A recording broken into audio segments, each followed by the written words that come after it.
Good morning बच्चों। आज हम क्लास 9 पढ़ेंगे। क्लास 9 में जो सब्जेक्ट पढ़ेंगे वो है हिंदी। हिंदी का जो फर्स्ट टॉपिक है वो है मेरे संग की औरतें।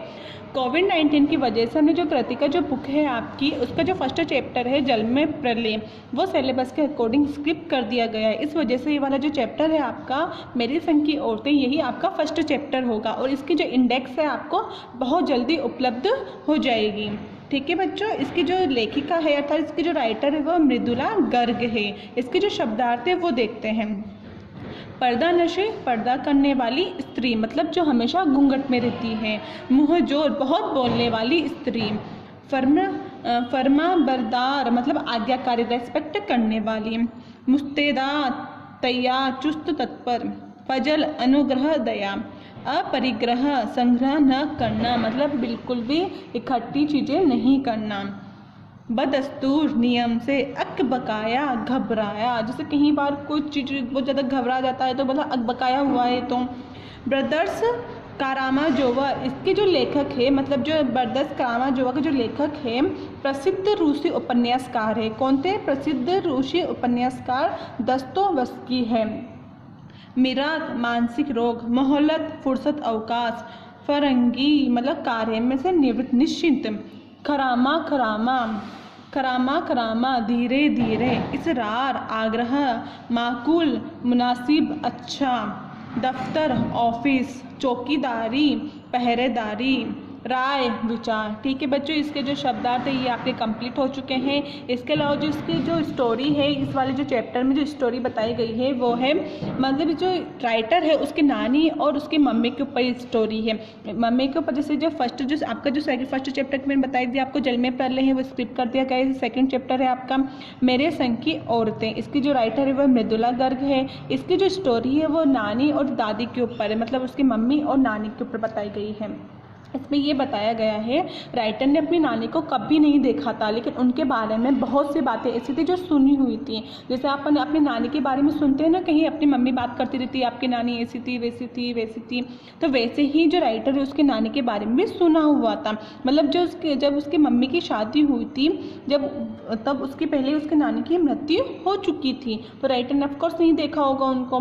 तो इसी तरीके से इसमें क्या बताया गया है, स्वतंत्रता संग्राम की जो बातें होती है उसके बारे में बताया गया। इसकी जो नानी थी राइटर की वो बहुत ज़्यादा देशभक्त थी। देशभक्त का मतलब होता है भारत देश के लिए कुछ करने वाली महिला थी।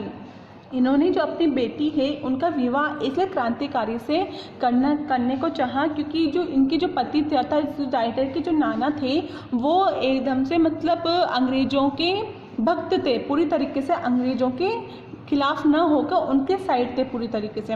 लेकिन जो नानी थी ये वो बिल्कुल भी अंग्रेज़ों के साइड नहीं थी। वो ये चाहती थी कि जल्द से जल्द जो भारत देश से ये जो अंग्रेज़ है वो यहाँ से चले जाएं, लेकिन ऐसा हो नहीं सकता था। लेकिन जब तक क्रांति कोई नहीं करेगा तब तक अंग्रेज़ यहाँ से जाने वाले नहीं थे।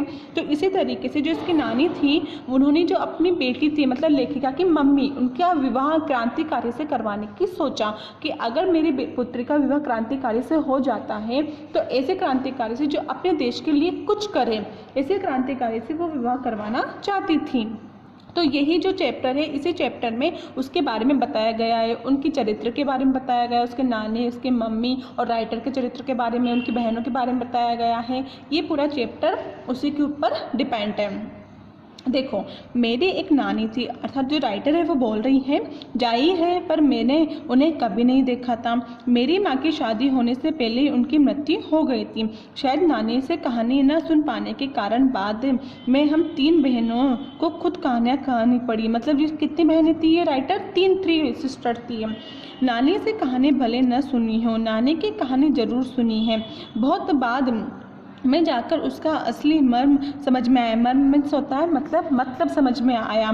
पहले इतना ही जाना, मेरी नानी पारंपरिक अनपढ़ पर्दानशी मतलब पर्दा करने वाली औरत थी, जिनके पति शादी के तुरंत बाद उन्हें छोड़कर ब्रेस्ट्री पढ़ने विलायत चले गए थे। मतलब जैसे ही इसकी नानी की शादी हुई थी, इनकी नानी की शादी हुई थी, इनके जो नाना थे वो पढ़ने के लिए विलायत मतलब विदेश चले गए थे इनकी नानी को अकेला छोड़कर।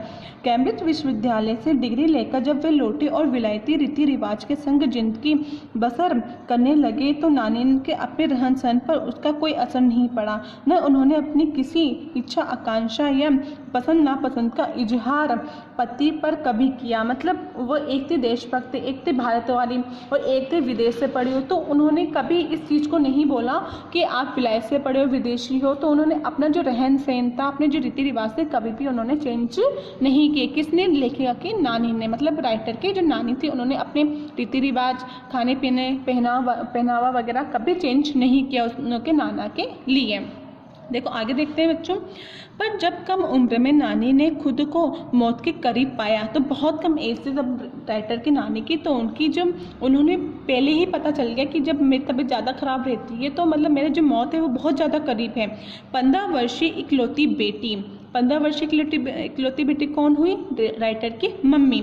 मेरी माँ की शादी की फिक्र ने इतना डराया कि वो एकदम मुँह जोर हो उठी, मतलब बहुत बोलने वाली। जैसे उनके पास बहुत कम टाइम था और बहुत कम टाइम में उन्होंने ये सोचा अगर मेरी बेटी का विवाह अगर ये अंग्रेज़ों से करवा देंगे तो मेरी तरह ही इनकी रहन सहन हो जाएगी। तो उन्होंने इस वजह से जल्द अपनी बेटी की शादी करवाने का फैसला लिया। नाना से उन्होंने कहा कि वे पर्दे का लिहाज छोड़कर उनके दोस्त स्वतंत्रता सेनानी प्यारेलाल शर्मा से मिलना चाहती है। तो उन्होंने अपने जो पति था, मतलब उनके जो नाना थे राइटर के, उनसे परमिशन ली कि वो मतलब जो पर्दा घूंघट वगैरह छोड़कर वो स्वतंत्रता सेनानी उनसे प्यारेलाल से मिलना चाहती। क्यों मिलना चाहती थी? क्योंकि वो अपनी पुत्री की विवाह के लिए उनसे बोलना चाहती थी। सब दंग हैरान रह गए। जिस पर्दानशी औरत ने पराए मर्द से क्या खुद अपने मर्द से मुंह खोल के बात नहीं की थी, आखिरी वक्त में अजनबी से क्या कहना चाह सकती है। मतलब सब शौक हो गए एकदम से कि जिस औरत ने आज दिन तक अपने घूंघट उठाकर अपने खुद के पति से अच्छे से बात नहीं की थी, वो एक अजनबी आखिरी वक्त में, मतलब मौत के करीब होने के बावजूद भी आखिरी वक्त में क्या किससे बात करना चाहती है और वो कौन सी बात करना चाहती है। पर नाना ने वक्त की कमी और मौके की नजाकत की लाज रखी। उन्होंने सोचा कि एक तो पहले ही ये मौत के बहुत करीब है, तो उन्होंने बोला, उन्हें परमिशन दे दी। सवाल जवाब में वक्त बर्बाद करने के बजाय फ़ौरन जाकर दोस्त को लेवा लाए, मतलब उनके दोस्त को लेकर आ गए। बीबी के हुजूर में पेश कर दिया, मतलब बीबी मतलब उनकी जो वाइफ थी उनके पास जाकर पेश कर दिया कि आप इससे बात करना चाहती थी, बोली क्या बात करना चाहते हो आप मेरे दोस्त से।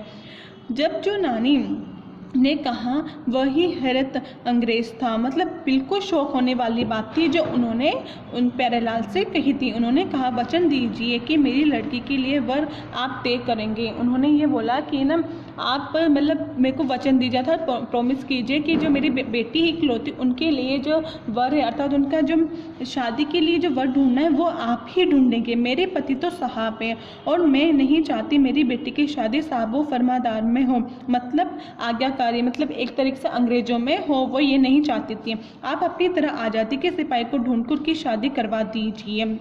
कौन कह सकता था कि अपनी आज़ादी से पूरी तरह बेखबर उस औरत के मन में देश की आज़ादी के लिए ऐसा जुनून होगा, कि कौन कह सकता था कि ऐसे जुनून अंत समय आने पर भी उनके मन में ऐसा जुनून होगा।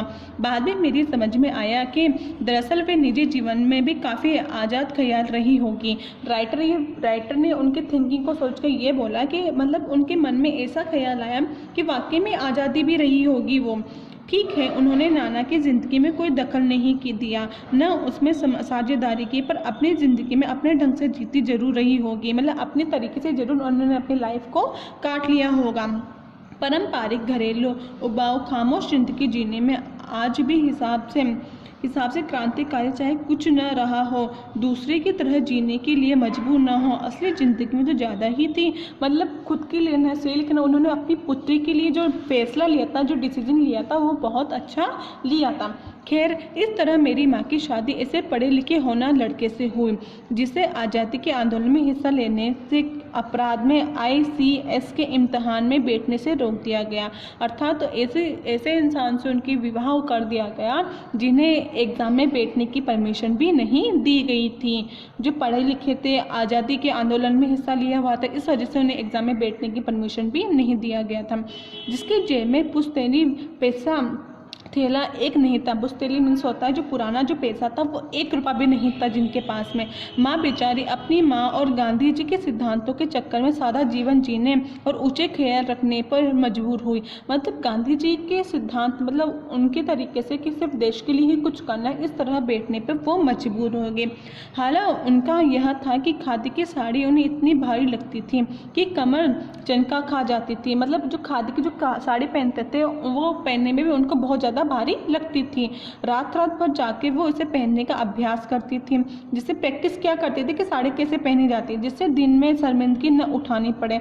वे कुछ ऐसी नाजुक थी कि उन्हें देखकर उसकी सास यानी मेरी दादी भी कहती थी, हमारी बहू तो ऐसी है कि छोई पूछी छेके पर टांग दी गई है। मतलब बिल्कुल धो धाकर बिल्कुल छेके पे टांग दी गई है, इतनी नाजुक मेरी बहू है।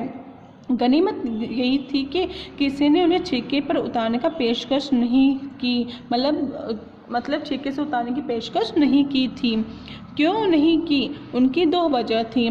पहली ये कि हिंदुस्तान के तमाम बंदिशों की तरह उन्हें ससुराल वाले भी साहब और खास से अभिभूत थे और मेरे नाना पक्के साहब माने जाते थे। कैसे माने जाते थे? उनके नाना बिल्कुल पक्के साहब माने जाते थे। बस जात से वो हिंदुस्तानी थे, सिर्फ उनकी जो कास्ट थी वो भारत देशी थी। मतलब भारत में जन्म लेने की वजह से भारतीय कहलाते थे। बाकी जो उनका रहन सहन चाल वगैरह पहनावा वगैरह सब कैसा था? विलायती, मतलब विदेशों अंग्रेजों से मिलता जुलता था। बाकी चेहरे मोहरे रंग ढंग पढ़ाई लिखाई सब में अंग्रेज थे। मजे की बात यह थी कि हमारे देश में आज़ादी की जंग लड़ने वाले ही अंग्रेजों में सबसे बड़े प्रशंसक थे। मतलब जो उनके नाना थे राइटर थे, वो सबसे बड़े प्रशंसक अंग्रेजों के साथ मिले हुए थे। गांधी नेहरू हो या मेरे पिताजी के घर वाले, भले लड़का आज़ादी की लड़ाई लड़ते जे खाली शोहरत सिर करता रहे, दबादब उसके सहाबी ससुर का ही था। मतलब उनका जो जवाई था वो तो एक क्रांतिकारी था और उनका जो ससुर जी थे वो बिल्कुल अंग्रेज थे, तो दोनों में कभी भी बनती नहीं थी। एक आन बान शान वाले साहब उनके सिर फेरे लड़के को अपनी नाजुक जान लड़की सौंपी। उसे रोमांचक क्या कोई परिकथा होती है कि इसे मतलब एक जो जवाई है वो तो क्रांतिकारी बना हुआ है और जो ससुर है वो एकदम से अंग्रेज बना हुआ है और दोनों में ना ही बने, तो ऐसे कभी कोई रोचक कथा सुनी है आप लोगों ने? इस तरीके से राइटर कहना चाहती है अपने से। नाने की सनक भरी आखिरी ख्वाहिश, नाना की रजामंदी, वे रोमांचक उपकथाएं थीं जो कहानी के तस्लीम को गाढ़ा बना चुकी थी, बिल्कुल टाइट बना चुकी थी। दूसरी वजह माँ की अपनी सनीकेस थी, उसमें खूबसूरती, नजाकत, गैर दुनियादारी के साथ ईमानदारी, निष्पक्षता कुछ इस तरह घुली मिली थी कि वे परिजा से कम जादू नहीं मालूम पड़ती थी।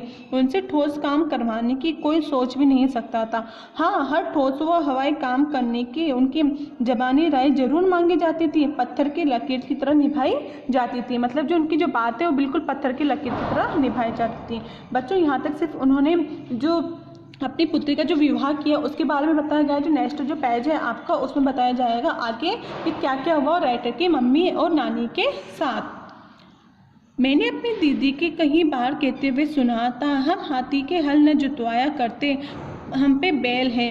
बचपन में ही मुझे इस जुमेल भावार्थ समझ में आ गया था। जब देखा तो कि हम बच्चों में ममतालु परिवारिश में मामले में माँ के सिवा घर में सभी प्राणी मुस्तैद रहते थे, मतलब तत्पर रहते थे।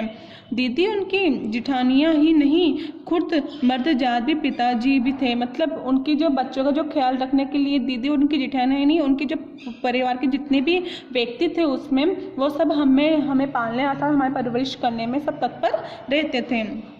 ये ठोस काम न करने यहाँ मतलब नहीं था कि माँ की आज़ादी का जुनून कम था, वह भरपूर था। अपने तरीके से वे उसे भरपूर निभाती रही थी। जाहिर है कि जब जुनून आज़ादी का हो तो उसे निभाना भी आज़ादी से ही चाहिए। जिस तरह से पूछकर उन्होंने तरीके से नहीं, खुद अपने तरीके से बोला, हमने अपनी माँ को कभी भारतीय माँ जैसा नहीं पाया। मतलब वो उनके कहने का ये मतलब था कि जो राइटर की जो मम्मी थी, नानी तो एक्सपायर हो चुकी थी। उनकी जो मम्मी थी उन्होंने कभी भारतीयों जैसा नहीं पाया था, न उन्होंने हमें कभी लाड किया, न उन्होंने कभी लाड किया था, न हमारे लिए खाना पकाया, न अच्छी पत्नी बहू होने की सीख दी। मतलब जब विवाह हुआ इन तीनों बहनों का तो न तो उन्होंने अच्छी सीख दी, न उन्होंने खाना बनाना सिखाया, न कुछ करना सिखाया। कुछ अपनी बीमारी के चलते भी वह घर बार नहीं संभाल पाती थी, और कभी भी मतलब उनके मन में तो ऐसा क्या, उनकी मम्मी बहुत जल्दी एक्सपायर हो चुकी थी, इस वजह से उनके मन में वह एक तरह सदमे की तरह रहा करता था। इस वजह से वो अपने घर बार संभालने में समर्थ नहीं हो सकी थी। उसमें ज़्यादा हाथ उनके अरुचि का है, उनका ज़्यादा वक्त किताबें पढ़ने में बीतता था। कौन थे ये, किसके बारे में बताया गया है? राइटर ने अपनी माँ के बारे में बताया गया है कि जो मेरी माँ थी वो सिर्फ किताबें पढ़ती रहती थी, बाकी वक्त साहित्य, चर्चा, संगीत सुनने में और ये सब बिस्तर में लेटे लेटे किया करती थी। फिर भी जैसे मैंने पहले कहा था, हम परंपरा दादा दादी उनके ससुराल अन्य सदस्य उन्हें नाम न धरते रहते, न उनमें आम औरतों की तरह होने की अपेक्षा रखते थे। उनमें इतनी श्रद्धा क्यों थी, जबकि वह पत्नी, माँ और बहू किसी प्रचलित कर्तव्य का पालन नहीं करती थी। मतलब न तो वह एक अच्छी माँ बन पाती थी, न अच्छी पत्नी बन पाई, न अच्छी बहू बन पाई थी। सहाबी खानदान के रोब के अलावा मेरी समझ के दो कारण आए। वे कभी झूठ नहीं बोलती थी। कौन? राइटर की मम्मी। वो कभी झूठ नहीं बोलती थी। वे एक गोपनीय बात को दूसरे को जाहिर नहीं होने देती थी। ये उनकी जो दो खास बातें थी उनकी राइटर की मम्मी की, एक तो कभी झूठ नहीं बोलती थी, एक जो पर्सनल जो बात है वो किसी से शेयर नहीं करती थी। पहले के कारण उन्हें घर वालों का आदर मिला हुआ था, दूसरे के कारण बाहर वालों की दोस्ती। मतलब पहले के जो जो उनकी क्रांतिकारी जो हस्बैंड था, मतलब पति था, उसकी वजह से तो उन्हें घर वालों की रिस्पेक्ट मिलती थी, और उनके जो पिता जो अंग्रेज थे इस वजह से उन्हें बाहर वालों की रिस्पेक्ट मिलती थी। दोस्तों वे हमारी भी थी। माँ की भूमिका हमें पिता बेखूबी निभा देते थे। मुझे याद है बचपन में भी हमारे घर में किसी की चिट्ठी आने पर कोई उसे नहीं पूछता था कि उसमें क्या लिखा है, भले वह एक बहन की दूसरे के नाम ही क्यों न हो, और माँ यह जानने को बेहाल हो बीमार से वह उभरी या नहीं। छोटे के घर में 6 बच्चे थे, जबकि सास ससुर आदि भी रहते हुए थे। हर व्यक्ति का अपना अपना निजत्व बनाए रखने की छूट थी। इसी निजत्व बनाए रखने के लिए छूट का फायदा उठाकर हम 3 बहनें, छोटा भाई लेखक के हवाले हो गया। मतलब उन्होंने सब बहन भाइयों ने सोचा कि हमें क्या बनना है, सिर्फ राइटर ही बनना और अपनी ही स्टोरियों को इसमें लिखना है।